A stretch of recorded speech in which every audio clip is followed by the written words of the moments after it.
What's up, everyone? Welcome back to this episode, daily detail tip, discussion, whatever we want to call these days. Anyways, I found this email. I was looking at, I take a lot of notes on podcast episode ideas, and I have all these different files of episode ideas that kind of come to me whenever. So I was going through one of these because one of my goals for 2021 is to really pump out more podcast episodes. And so I found this, actually a screenshot of an email that I got. I have no idea what year I got this. So I apologize if I never did a podcast about this. I'm assuming that I responded to this person. I try to all the time. His name is Curtis. His company is Perfect Shine of Atlanta. So Curtis, if you're still listening to the podcast, I really appreciate you reaching out and reaching in. Again, this could have been last week. Definitely wasn't last week, but it could have been years ago. And to be honest, I may have even covered this. I don't think I did, but I took a screenshot of it because I thought it was a great idea. I thought it would make for a great podcast episode. And so that's exactly what I want to talk about today. So his email reads, "Hey, my detailing knowledge has grown tremendously from your academy and podcast. My question is now, what is the true difference between buffing and polishing?" It says, "So I went to a detail shop and they buff with a heavy Makita and in a really thick wool buffing pad. I just assume it's kind of old school, but I could be wrong. I only have a Porter cable, which I assume wouldn't remove scratches and swirls." And he's asking about upgrading to a torque machine. So torque 10X. So, and this is where terminology and verbiage, I just want to break it down really simply and really quickly. You know, I think he was onto something and didn't even realize that he was onto something. When I think buffing, technically, if we want to go to the most like basic definition of buffing, would be anytime, I mean, shoot, I even thought anytime you're moving your arm in a fast motion and rubbing aggressively, right? But I look at it as like anytime that you have a machine in your hand, you're technically buffing the car, right? As a detailer, I think at its most pure form, anytime you have a machine, regardless of the machine, it could be that heavy Makita, that heavy DeWalt, it could be a torque, it could be a Porter cable.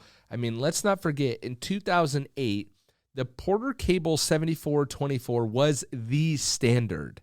Up until Flex, I believe, late 2008, 2009, started coming out with this force rotation, but that was still a very expensive machine. To step up into a $400 machine was very, very expensive. The Porter cable 7424 was around the $130 range, and that thing is a beast. I know that's not a popular opinion, but that Porter cable 7424 is a great machine. I would take that over any of these kind of other machines that come out around that $130 price range, honestly. And then, of course, we got Rupes and detailing became kind of sexy, right? And these companies figured out how to market and make their products look a lot sexier. So I will say that, so that's my definition. Anytime you're buffing on a car, you have a machine in hand. Now, polishing would be, to me, that really refinement stage, if you will, or really that last step. Sometimes it's called jeweling the paint, right? Really trying to eke out that like last few percentage of shine, gloss, because also when you're buffing, you may have traded one defect for another. So what I mean by that is you may have, traded your scratches for a little bit of hazing. And so when you're buffing on a car, that's usually, in my mind, it's a little bit more of an aggressive approach.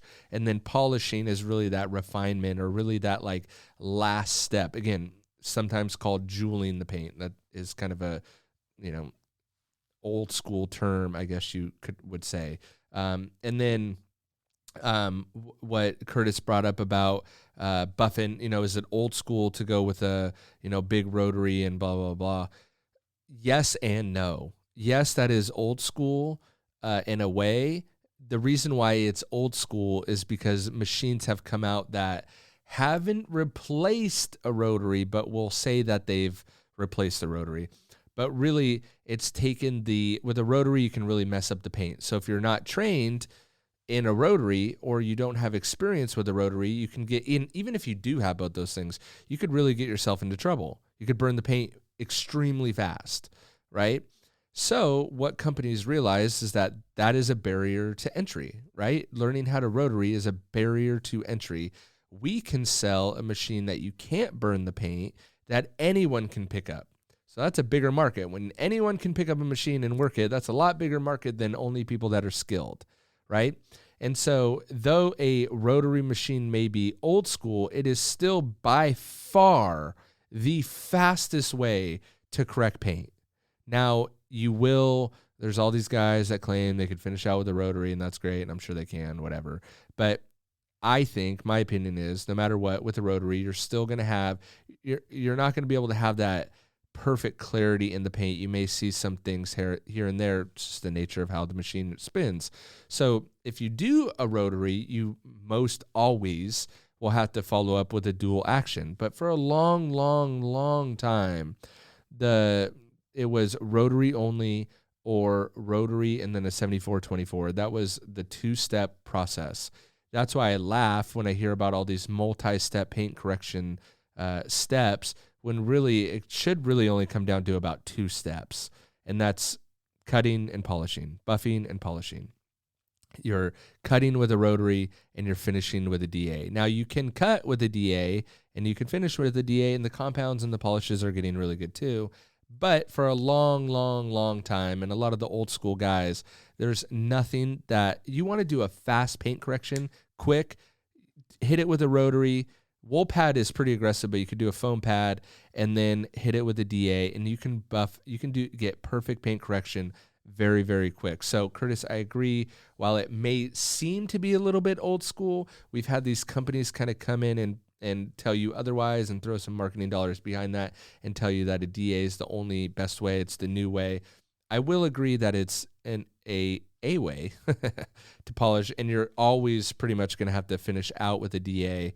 Unless you're one of those really old school guys that have a ton of experience and claim to be able to finish with a rotary, chances are if you're willing to step up to a rotary, you're going to be finishing out with a DA for a while. But I'm telling you, if you want to remove sanding scratches quick, you want to remove defects quick, and sitting behind a polisher for me is extremely boring. So I like a rotary because I could get the job done quick. And I'm doing this for money, for a living, to pay my bills. So I need to be done quick, but also deliver on an extremely good result. So that's kind of my quick, under 10-minute definition. I'm sure we can have a full-blown hour-long discussion about this and talk about, do rotaries make paint swell? And, we can get really, really into the weeds about it. But basically that's my, under 10-minute explanation of it. As far as upgrading a machine, to be honest, if Griots I think makes a great machine in the G9. Max Shine or Shine Master, I think it's Max Shine now again. They just sent me their newest machine. It's about, I think, $240. So we're seeing that kind of lower tier price point kind of creep up a little bit. Here's what I wouldn't do. I wouldn't upgrade machines between the $130 and $250 range. The differences between those machines aren't different enough to really justify spending more money on it. I don't think you're going to be able to, say, oh, wow, this vibrates less or this corrects paint faster. I really don't think. I think the biggest difference you see is when you step up from that kind of, we'll call it the $150 to $250 range. When you step up into the $350, $450, $500 range machine, we're talking the Rupes, the Flex Force, whatever. Until you can make that gap, I think trading machines in this like $150 to $250 range, I don't think is worth it. I think you should look at other things like your technique, your pad choice, your liquid choice, instead of the machine choice if you're not happy, because they all vibrate about the same. They all correct about the same. When you start stepping up into the higher price machines, that's when they get significantly smoother. That's when they work significantly better. But if you're stuck in that kind of, I don't even want to call it low tier, because they're all great machines in that $150 to $250 price range. They're great. If you're a weekend warrior, you don't need anything more than that. If you don't have the expendable income to do that. But honestly, if you're doing it as a pro, I would highly suggest investing in a better machine that vibrates less. So it's worth it to buy the Rupes or the Flex because they vibrate so much less and they're better on your ergonomics as you detail, because you're going to be picking up that machine a lot. If you're only buffing a car once a month, once every couple months, don't waste your money on a higher end machine because you don't need it. You could deal with the vibration, but of the lower end machines, you're going to be over it by the time you get done with that one car. But again, you're only doing this once a month, every few months, whatever. So no, I would not suggest stepping up to the Torque 10X. Sorry if you did. But again, this is good advice for everyone. If you're playing in that lower tier level, there's no reason to bounce around. Just pick one. Honestly, the Griotch G9 comes with a lifetime warranty. Really hard to beat that. But I wouldn't recommend the MT300. I think it vibrates way too much. Like I said, Max Shine makes a new machine. I think it's green. They sent it to me. It works really good. Seems to have a lot of power. Vibrates a little bit more than I like. But again, if you really want to cut down on that vibration, you're going to have to step it up to that $300-$400 range for a machine. So, woo! I thought I was going to do that under 10 minutes, but man, get this microphone in front of me and I just get yapping. So hopefully you guys got some value out of that. Hope you guys enjoyed this episode. Don't forget to subscribe to the podcast.